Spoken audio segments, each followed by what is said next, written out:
Hi, and welcome back to Recovery His Way on the campus of the His Way Recovery Center here in Huntsville, Alabama. I'm Stuart Whiting, sitting down with our director again, Tom Reynolds. Hey, Tom. Hey, how are you doing? So we're going to continue our discussion on these 12 steps, and I thought maybe to prove that I'm tracking along, I'll give a little bit of an overview without going deep on what I've gleaned from this. So as we begin in the steps, we're starting with someone who is coming to some realization, and it starts with I'm powerless, and that there's hope though, because there's a higher power. There's something outside of me that can help me in some way, and then I make a decision that I'm going to seek that out, and in that process, kind of coming at peace with the situation. And there's something that needs to be done, and so I start looking out and start making kind of peace with God in the next several steps, and making the inventory and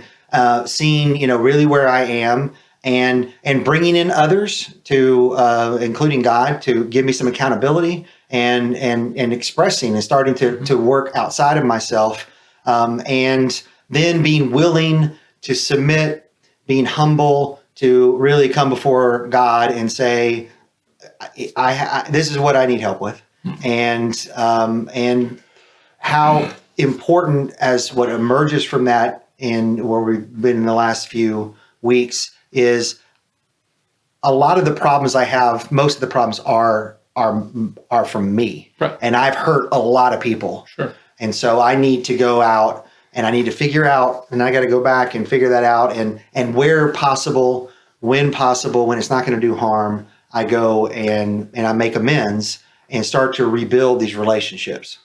Absolutely. I mean, I think, like we said, it begins with laying a foundation, spiritual foundation, reconciling yourself, and then getting reconciled with other people. Yeah. And so, I mean, that's pretty fundamental to Christianity, right? That sounds like the gospel message. Right, exactly. I mean, Jesus came to reconcile us to himself so that we can be reconciled with everybody else. I was just teaching class again, and I keep coming back to the same thing. Yeah. There's no way to be right here unless we're right here first. Right. And so that's basically what the steps are saying. Yeah, and since we've started this series, I have now incorporated in one of my classes where I go in Genesis 1 through 11 and just show that the storyline of the Bible is showing us mankind on his own, detached from God, what he becomes, what we become. Right. And I end up closing that with the first 3 steps.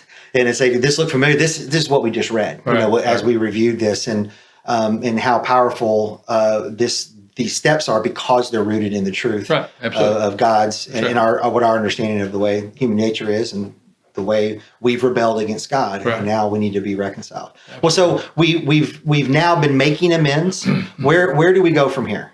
Well, I mean, that really, the 9th step kind of closes that part of the process. I mean, it closes so I've laid that foundation. I've reconciled my relationship with God. I've gotten healing in my relationship with him and forgiveness. And now I've made amends with others, and I've kind of starting to make peace there.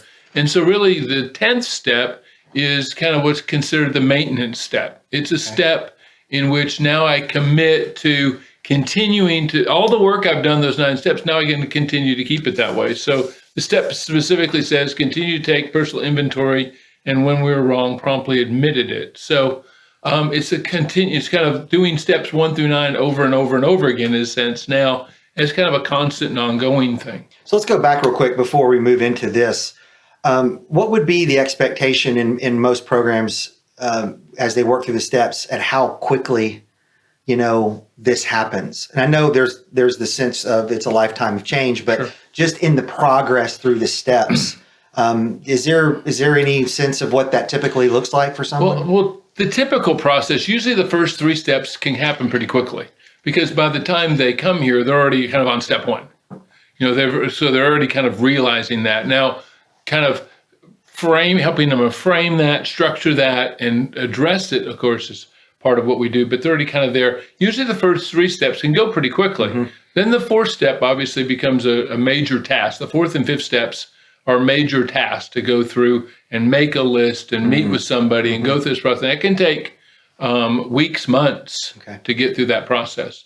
And then kind of growing to the point in which I'm ready to kind of go out now and take this show on the road, if you will, and start making that with other people is a whole nother layer of challenge. And And there's no magic number or something like that. But, I try to remind the guys that it's a maturing process too. I mean, you're not, a lot of times guys come in, they get to the level of sobriety, they realize how badly they've harmed everybody, and they want to go right out and kind of resolve that, which is way premature. They're not ready for that. The people they're approaching are not going to be ready for that yet, because trust hasn't been built, credibility hasn't been built. The process in their life hasn't really taken root yet to be able to support those changes. So it can be, the first 3 steps can be pretty quick. The rest of it can be certainly months, if not years in the making. I would assume then in those kind of meetings and with the mentors who are working with people working through the steps, it's about, are you still on the journey? Are you still making progress? Sure. And it's not about sticking to a timeline. And you can also, it seems apparent now that in like the step where we're making a moral inventory, how complete is that the first time through, and how, or making the list for amends. I'm not even open maybe at this point to thinking about or considering that was harm that I did back in that situation. Right. But as I'm working through and then I'm realizing the value of relationships, and that pops up, and now we're in where you're constantly, I guess, in what this step's trying to capture, that we're constantly in maintenance of what we're trying to be. Right. And a lot of times when you go make amends and you reconcile with one person, it's almost like a layered kind of thing. It's like, okay, wow, now that I pull it back that layer, I realize there's another layer of someone else or something else or something. And so it's an ongoing process. Yeah. So you're no longer at that point in the sense of I'm trying to beat this addiction. It's like you're just trying to be a mature human, right? In what God had always intended for us to be, and which is an ongoing process. So why don't you walk us through some of the pieces that you see in this step? Well, I was going to start with, it's a maintenance step. And, I just remember a number of years ago when Andrew was in high school, we were putting our house for sale. And at the time, it was just Andrew and I were living in the house, and we were going to sell it. And so we got a number of things fixed up, painted things. I got it all ready to show, right? And after doing all that work, getting the garage cleaned out, getting all the rooms that you have just stuffed things for years, kind of pull all that out and deal with all that stuff. Then, because the reality is once you're showing a house, people can, he would leave for school, I would leave for work. There was no telling who was going to come in that house that day. Mm-hmm. So, every crumb had to be swept. I remember every morning I would clean the sink again to get any water spots off of anything and that kind of stuff.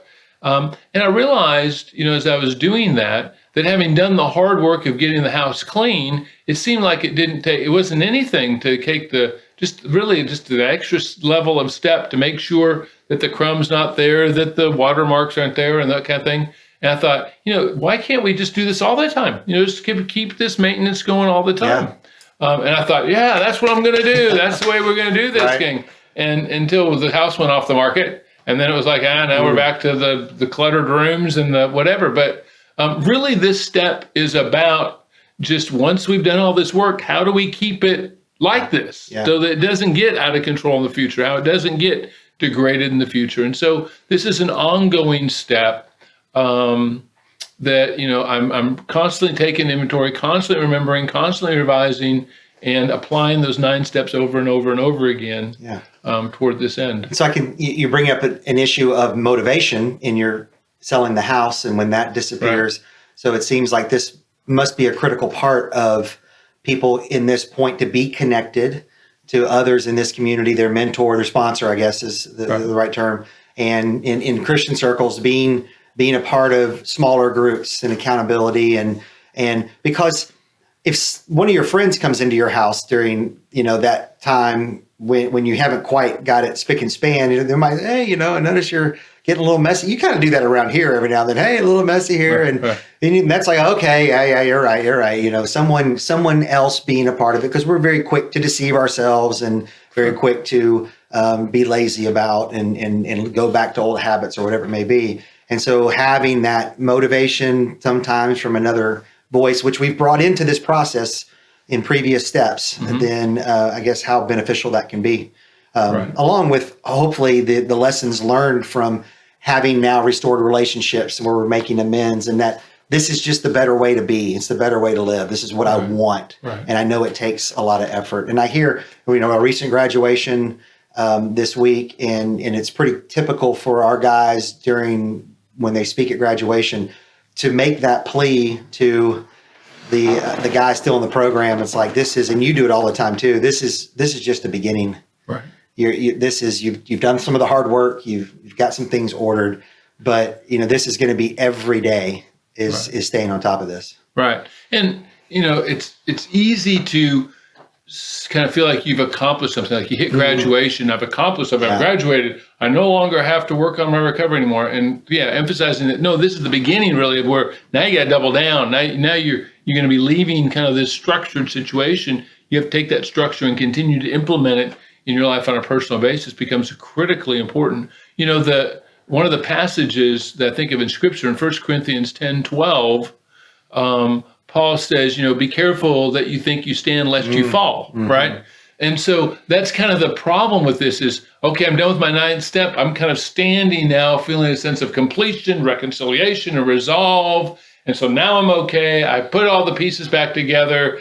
And then's the point at which I can, in my arrogance and my pride, begin to fall into the very same patterns, the very same mistakes I've made in the past. So, of course, he promises that God gives a way of escape. He has a plan. He has a plan to address that. But I think that standing, feeling like we've accomplished something, we're kind of done now, is a great moment of vulnerability. Speaking of graduations, we've had a couple a while back where, guys would say, I'm done with this. I'll never do this again, and that kind of stuff. And I'm always going, because that's that guy who's kind of thinks he's standing. Yeah. And usually, short order, you hear about a terrible fall that takes place. Yeah. And the same thing we talked about last week comes to my mind. And you mentioned the word, humble earlier and being, and it seems like, I know it. I've got it down. I've got this, you see that a lot of time on social media too, when people are like, hey, I'm about to struggle. Hey, you got this. Mm-hmm. And somehow, okay, I've seen the magic formula of the 12 steps or whatever, you think of the process. And yet when the tough time comes or when the unexpected comes or whatever, something's going to come, the storm's going to come. And if the humility is not there, almost, which is step one, right? To begin that process over again. And if that recognition that I need something outside myself misses just for that moment, then we're just like that foolish man we talked about in Matthew 7 last week, who has heard, you still know, it's not the new information, but you're not doing, you stop doing the things that have made you successful, which was tying you all into this. And it's one of the things we really want more for our program here is to have better connections, more connections for aftercare, because we know this is the issue. They can get so far, but where are they walking out into? And I think that's really important, is having that support. Paul says in Philippians 2, in some of the Philippians 3, I guess, some of his famous things about pursuing the things ahead, persevering, pressing on to achieve the things that God's called me to. And then at the end, he says, that, we need to maintain or hold on to the things that we've attained. And I think sometimes in our striving, we can let go. It's like, as we take one step forward, we're dropping the steps behind us as we go. And then we find ourselves dangling on a pinnacle in which we put ourselves out there and we have nothing behind us because we dropped all these things in the process of attaining what we have attained. And I think that maintenance is really important to keep that going. In fact, he says in Ephesians, that we may need to maintain the unity of the Spirit through the bond of peace. So, the Spirit brings unity. It's the one that accomplishes it. Our job is to extend peace and maintain something that the Spirit's done. And I think these 9 steps, if I really understand them, especially the first 3, I realize I've done some things, but God is the one that's created the unity here. He's the one that's created the reconciliation. And now what he calls me to do is maintain the things that he accomplished through this process. And so that's really the mindset we need to have, is not that I've accomplished this and that this is my graduation, but that God's accomplished through a process that I've submitted myself to. God's Spirit's worked out something in my life that now I need to take a level of ownership in and begin to kind of continue to maintain that and do the things that help strengthen it and keep it accountable and keep it fresh on a daily basis. And the fundamental piece of that is staying connected to God. Right. And right when you break that, then the power source obviously is gone from the equation, and that's where that humility, it just taking a step away a little bit from the 12 steps, but this principle of maintenance and it is actually when we don't talk about enough in broader Christian context. Seems like so much of our New Testament that we read and study is about bringing this new message into, in the Gospels, into a culture that was expecting something, but not this. And then in Acts and in the letters, much about going into a variety of cultures that this is just disruptive and about trying to, this text is mostly trying to convince people about the truth and a different way of living. But there's also scattered all throughout, of course, there's the maintaining and the growing in, and I'm surprised that you haven't grown anymore and being mature, but it's very easy for us, even that have been a part of Christian circles for a very long time, to continue just to talk on those fundamental things of coming to faith and how important it was and how we practice things, and not really the mentoring, the discipling, the going forward and the sanctification that continues in all areas of our life. Right. It's much easier to continue to be tapped into a Christian message that keeps us quite, immature. Right. Oh yeah. It's easy to kind of rest on our laurels, right? I got a couple things figured out. I'm going to kind of major on the minors here, or major on the basics. I've told the guys in my class just the other day, it's like if you remember the growing up process, I remember starting kindergarten and making all the way through my elementary school into 6th grade.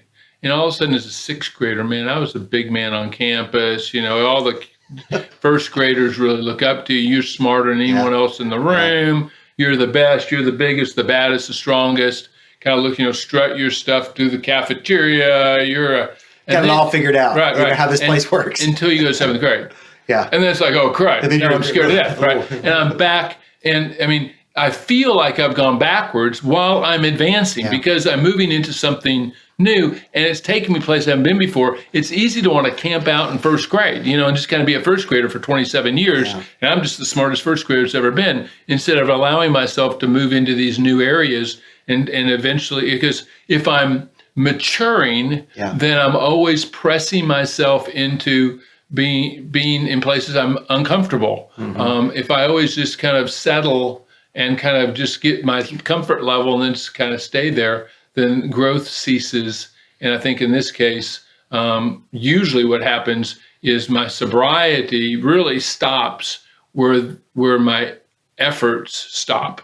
So I may stay sober for a long time in terms of not using substances, but if my growth stops, then my sobriety stops at that point. And then it's just a matter of time when most likely I'm going to think I stand lest I fall kind of situation. We had a scenario, I think you saw this on Facebook too, with one of our longtime guys in recovery come through the program who is a part of our family. And this is maybe just a week and a half or so ago. And he put out on Facebook, hey, this has been really bad. And I'm really considering for the first time, getting high tonight. And he had a lot of people, say, hey, and try to give him some good wisdom and encouragement. And then it wasn't too much, longer that he said, okay, the process is kicked in, that's passed. But, you can kind of appreciate that at least he's reaching out in that moment, because the easy thing to do in one sense is just to not let people know, go into, the secluded corner and all of a sudden undo a lot of work and a lot of years behind you. And and those moments I know are going to come for our guys, particularly as you were talking about these transition periods, transitioning from being in just a well-run, structured environment where, a lot of things are taken care of you. We put a lot of responsibility on our guys, but still a lot of things are provided. And now all of a sudden I'm going to an apartment or back into maybe a living situation where, all that's going to be very different, and stress is going to be very different. And the difficulties and having to make decisions I haven't had to make for a while. Right. And what happens in those moments, in those first few days, really sets the tone. And I think so. I think this maintenance step is really important because I think you need to. I mean, I do it every Monday morning when I come into class.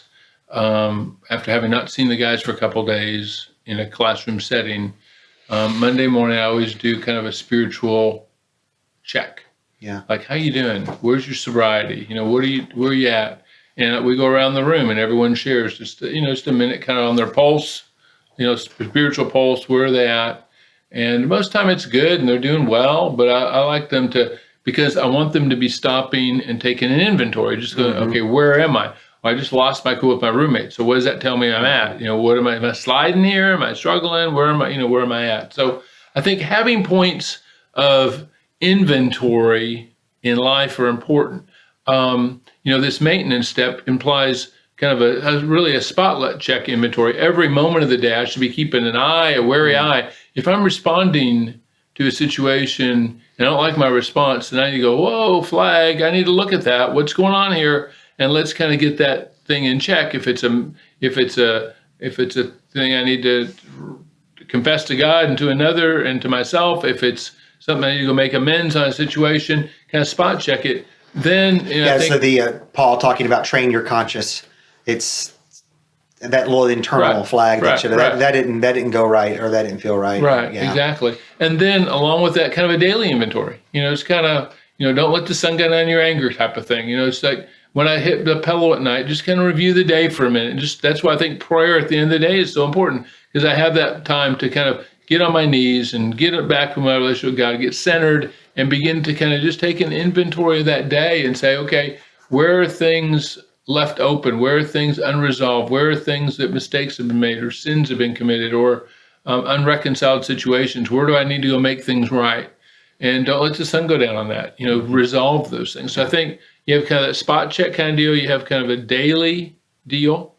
I think there's also, even in God's foreknowledge, in his divine plan, there's a weekly inventory. He talks about in 1 Corinthians 11, taking this Lord's Supper as a time of reflection and remembrance and an inventory of my life. Mm-hmm. And so it becomes another great place as assemble with Christians before the throne of God and kind of allow his standards, his expectations, his teaching to wash over my life and kind of assess things as well.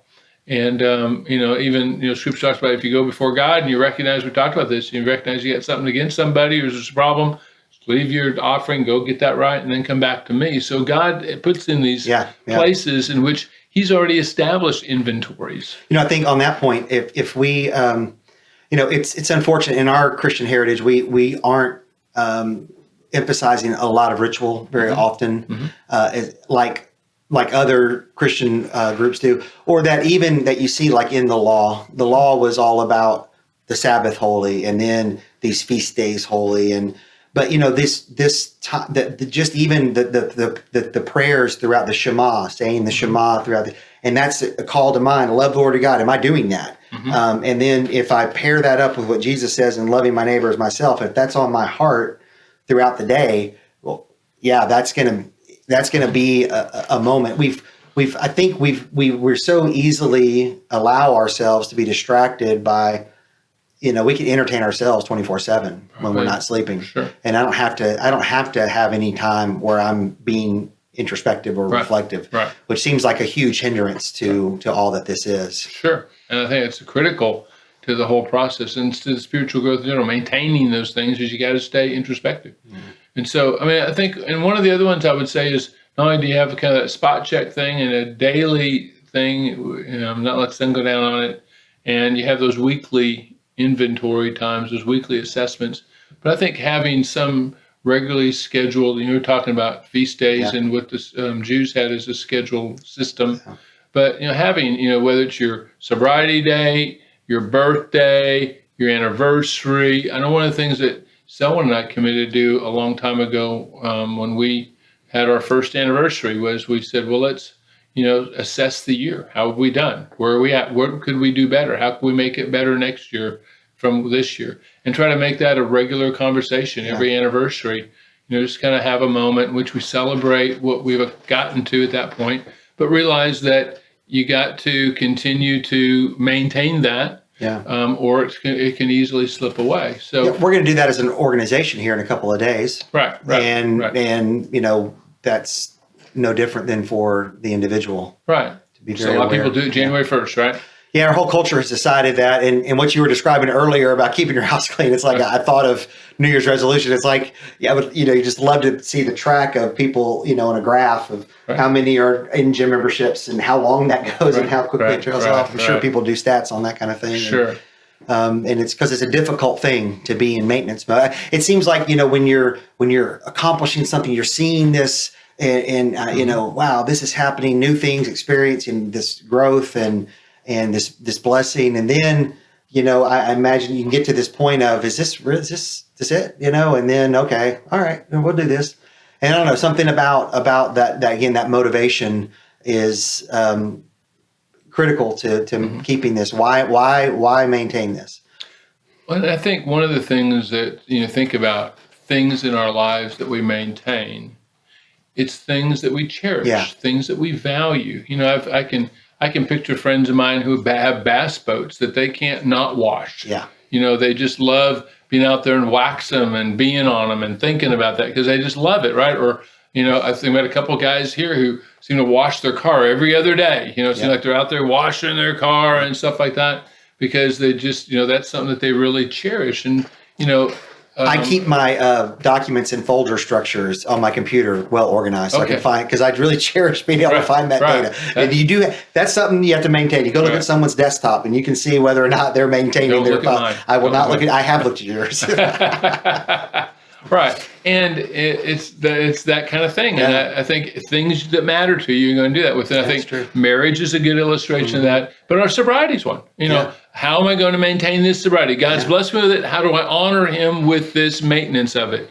And I don't want to be back where I was. And what's it going to take to keep myself from that? And I think that's important. You mentioned gym membership, stuff like that. It's always great to go to the gym and immediately see those initial, I lose a bunch of weight. I'm getting in better shape. I feel better than I've ever had. But at some point, that all that thrill kind of dies, and then it's about going just to keep it where it is. And there's just not a lot of motivation for that, and a lot of incentive for that. And so we're always vulnerable at those moments. And I think that's this 10th step is a strategy that's a constant reminder to deal with this step. Change your oil. Keep up on these things. You just reminded me of something I love about your message to the guys, and it seems like it's appropriate here. Is yes, you are battling addiction. You are an addict. You've been an addict, but we're not going to tether ourselves to that identity and that forming a new identity. So there's still a sense when you're working. I'm still working the addiction, tether, if you will. But it seems like without a new purpose, without a new identity, without something, again, new motivation, then it's going to be really easy to when I'm not making gains anymore, to then it's like, okay.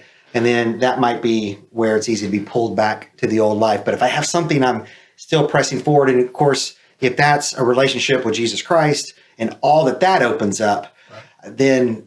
And I've seen that within some of the guys here, particularly staff members, that have totally sold out their lives in a completely different direction because they want to serve Jesus in this way. And my guess is they don't think twice about maintenance. It just is, it's just a part of them because they've moved on. They're not trying just to defeat this, and that they're moving on to something greater. Absolutely. And it's a big thing we're trying to do here. So we have a few more steps to go. Yep. Couple more. And then, some new things maybe to do on the podcast, some different ways to do this. This was a really good series. So I'm glad we've had a chance to do it, and look forward to doing it a couple more times. I look forward to it. All right. Thanks for joining us in this discussion. If you'd like to have any more information about this program, please visit our website at hiswayinc.org.